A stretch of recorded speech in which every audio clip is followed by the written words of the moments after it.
توحید فی المحبت کیا ہے؟ اللہ سے محبت تمام محبتوں سے بالا تر ہو جائے.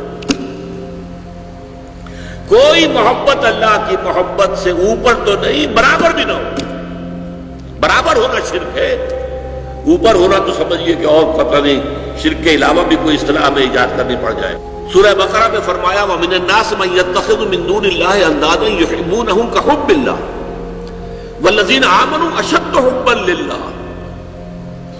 لوگوں میں سے کچھ ایسے بھی ہیں جو اللہ کے سوا کچھ ہستیوں کو محبوب بنا لیتے ہیں، اللہ کا مد مقابل بنا کر ان سے وہ محبت کرنے لگتے ہیں جو اللہ سے کرنی چاہیے تھی. والذین آمنوا اشد حبا للہ، اور جو واقعتاً اہل ایمان ہیں وہ شدید ترین محبت کرتے ہیں اللہ کے ساتھ.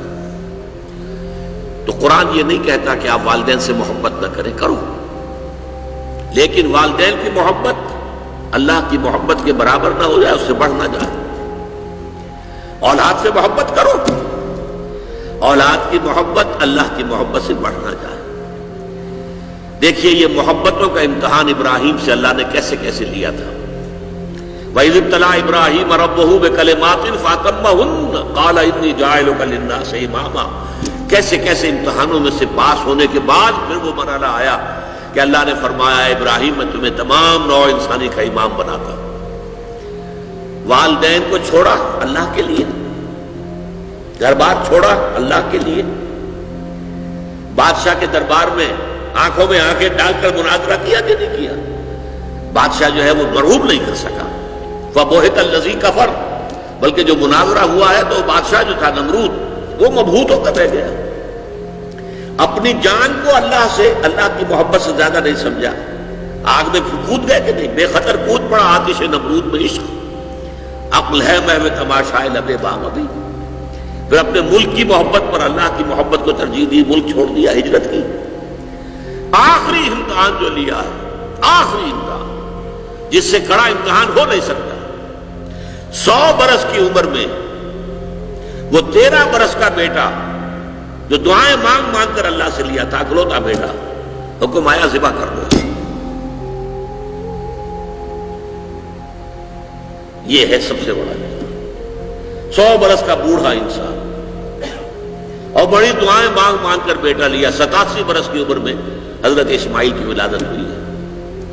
اب 13 برس کے ہو گئے ہیں. فلما بلغ معه السعی، جب بھاگ دوڑ کے قابل ہو گئے. 13 برس کا جوان بچہ جو ہے باپ کا دست و بازو بن جاتا ہے، بھاگ دوڑ.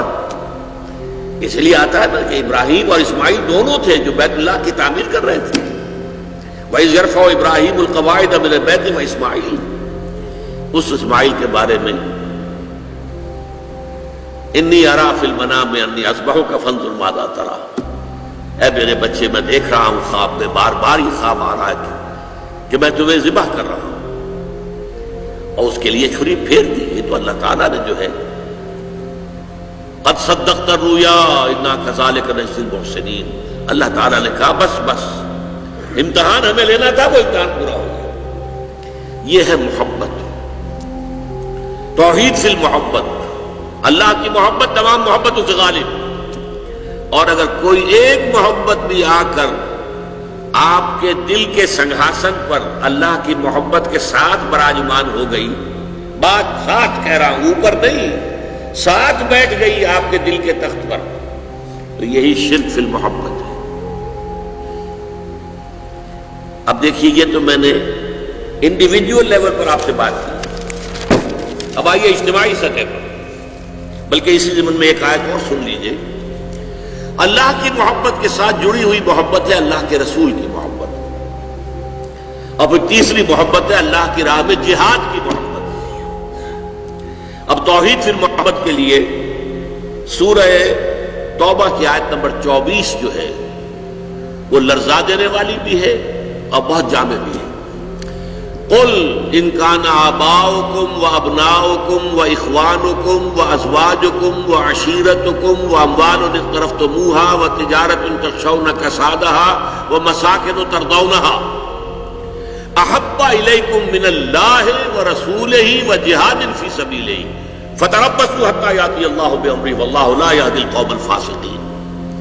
اے نبی ان سے کہہ دیجئے لوگوں دیکھو، اگر تمہیں اپنے باپ، اپنے بیٹے، اپنے بھائی، اپنی زوج، مرد کے لیے بیوی، بیوی کے لیے شوہر زوج ہے، اور اپنے رشتہ دار اور وہ مال جو تم نے بڑی محنت سے کما کر جمع کیے ہیں، اور وہ کاروبار جن کی کساد بازاری کا تمہیں ڈر رہتا ہے، اور وہ محل، وہ حویلیاں، وہ مکانات جو تم نے بنائے ہیں تمہیں بہت محبوب ہیں، اگر ان 8 چیزوں کی محبت زیادہ ہو گئی تمہارے دل میں، اللہ کی محبت سے، اس کے رسول کی محبت سے، اور اس کی راہ میں جہاد کی محبت سے، تو جاؤ دفع ہو جاؤ، انتظار کرو یہاں تک کہ اللہ اپنا فیصلہ سنا دے، اور اللہ ایسے ناہنجاروں کو ہدایت نہیں دیتا۔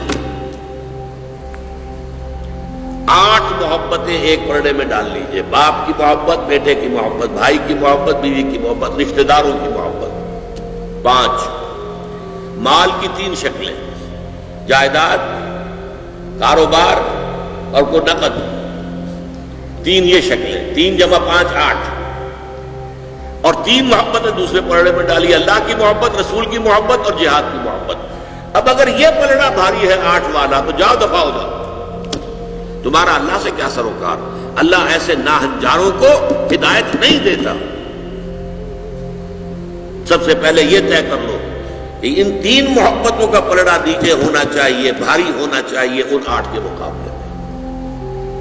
یہ ہے توحید فی المحبت اور یہ ہے شرک فی المحبت۔